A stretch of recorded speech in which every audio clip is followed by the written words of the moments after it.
অর্থাৎ বৈষম্য বিরোধী ছাত্র আন্দোলনের কর্মসূচির পাশাপাশি আওয়ামী লীগের শান্তি সমাবেশ যেটি পূর্ব ঘোষিতই ছিল। সব মিলে এই মুহূর্তের পরিস্থিতি আমরা জেনে নেব। যাত্রাবাড়ি এলাকায় সহকর্মী জেমসন মাহবুব আছেন, সেখানকার খবর নিয়ে যুক্ত হচ্ছেন তিনি। জেমসন, একটু জেনে নিতে চাই যাত্রাবাড়িতে কি পরিস্থিতি দেখতে পাচ্ছেন, সেখানে কোনো ধরনের আন্দোলন, সহিংসতা, জমায়েত চোখে পড়ছে কিনা?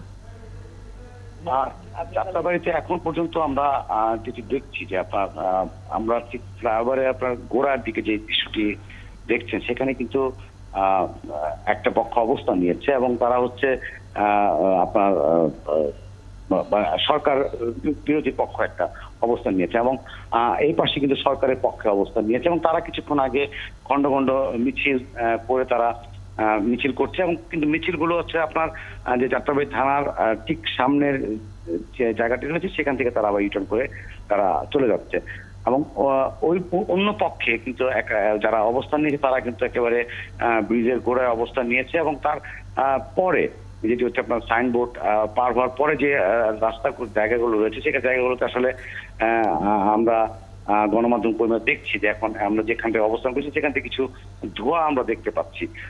ধারণা করা যাচ্ছে যে সেখানে কোনো কিছু অগ্নিসংযোগের কোনো ঘটনা ঘটতেও পারে, কারণ ধোঁয়া দেখছি আমরা।